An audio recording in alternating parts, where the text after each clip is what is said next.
Situation in Syria. The United Nations says it's ready to resume aid deliveries in the country. It suspended all deliveries after Monday's air attack on a convoy of trucks carrying food to the besieged city of Aleppo, in which 20 people were killed. The announcement came shortly after the US and Russia traded diplomatic blows at a UN crisis meeting. Well, let's speak now to the former British ambassador to Syria, Peter Ford, who joins us now live from Prestbury in Cheshire. Good to talk to you, Mr. Ford. I just wondered, during your time in Syria, can you describe what the country was like compared to what it is like now from the footage that you see on the television? Well, the first thing to say is that what you see on television is misleading about the broader picture in Syria. Believe it or not, there are big swathes of the country where life goes on more or less as normal.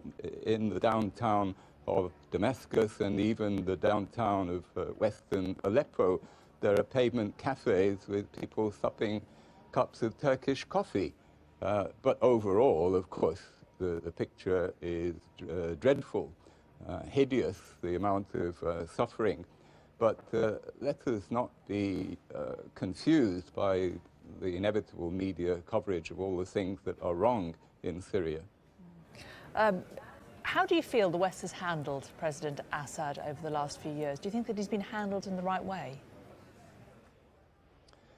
No, very badly. I see that our dear new Foreign Secretary, Boris Johnson, before he became a minister, wrote newspaper articles calling for us to do business with Assad.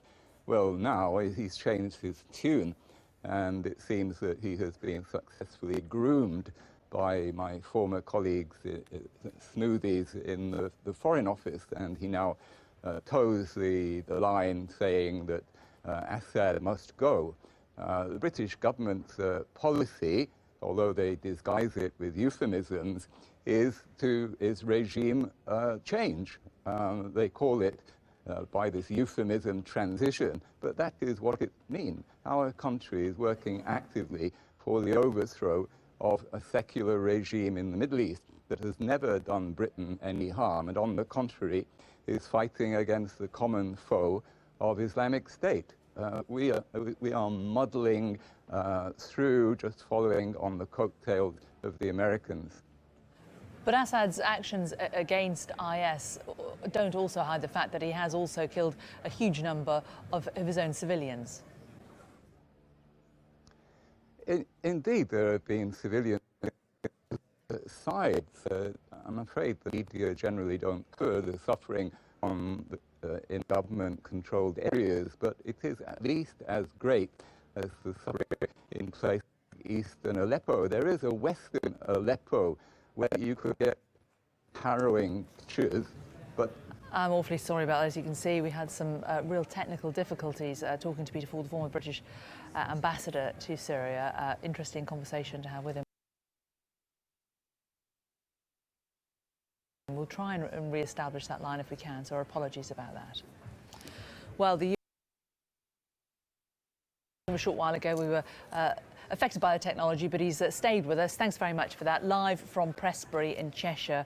We were talking about how the best way is to deal with President Assad, and I was making the point to you that he's killed many, many people in his own country, far more people than IS has killed. Why should the West engage in dialogue with him? Well, because it's a choice of two evils, and the lesser evil is Assad, quite simply. You have a choice between a secular government that's never been a threat to this country or the West, which protects Christians and other minorities, which protects the rights of women, and which doesn't behead people. And on the other side, you have jihadis, some of whom, it has to be said, the British government is supporting. The British government refused to give a list of the groups that they're supporting with taxpayers' money to the tune of millions of pounds, as was illustrated in the recent House of Commons Defence Committee report. This is documented, and they refused to give the names precisely because they know that some of those groups are extremely dangerous, and they are all, virtually without exception, Islamist, who want Sharia law all over Syria.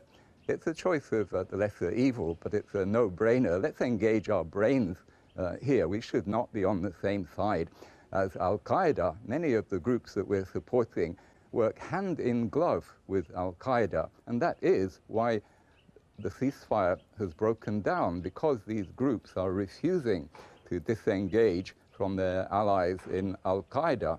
They have therefore committed most in fact, of the violations of the ceasefire, and it's quite possible that it was they who were responsible for the firing, the bombing of the convoy. You say we shouldn't be on the side that's fighting Al-Qaeda, but should we be on the side of a man who's dropping chlorine bombs on children in Aleppo? I'm not saying we should be on the government side, but I'm saying we should not be on the side of the Islamist opposition. We are proactively using our taxpayer millions of pounds to try to undermine a secular regime. We should back off, stop interfering, and encourage our Western allies and the Gulf countries also to back off. The Syrian conflict will not come to an end while it's being fueled from outside by, on the Western side, obviously America, the Gulf countries, ourselves, France, and on the other side, the Russians and the Iranians. The foreigners have got to butt out of Syria and leave it to the Syrians. But we continue to try to meddle, as we did in Iraq and Libya, and we saw what happened. The justification for meddling, though, is what we see is happening in Syria, and that we shouldn't just stand by and allow these kind of atrocities to happen. No, we need to step up our diplomatic efforts, but for that we need to speak to more than one side. We don't engage at all with the Syrian government. We make no attempt to treat them as human beings. Even with Zimbabwe, we say you have to engage with Mugabe, but the same logic we don't follow in Syria. It doesn't add up. No, what we're doing is simply kowtowing, as usual, to America.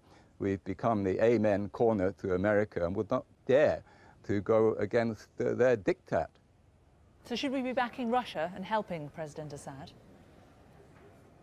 Not actively helping, but as I said, to stop undermining the secular government of Syria, which has never done anything against this country and which has the only boots on the ground who are trying to fight ISIS. Don't forget that just 4 days ago, the Americans and ourselves contrived in a massive cock-up to bomb the Syrian army just while it was fighting ISIS in the city of Deir ez-Zor.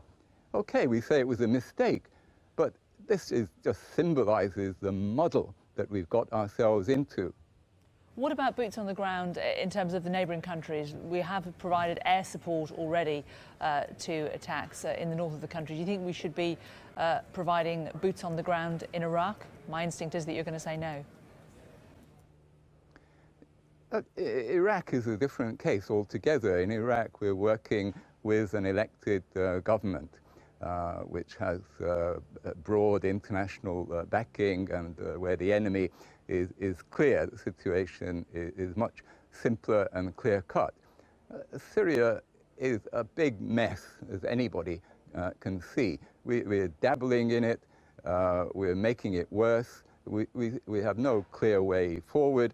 But by propping up the Islamist opposition, we're not defending the interests of this country. On the contrary. Peter Ford, former British ambassador to Syria. Interesting to talk to you. Thanks very much. Thank you. Let's take a look at the weather now.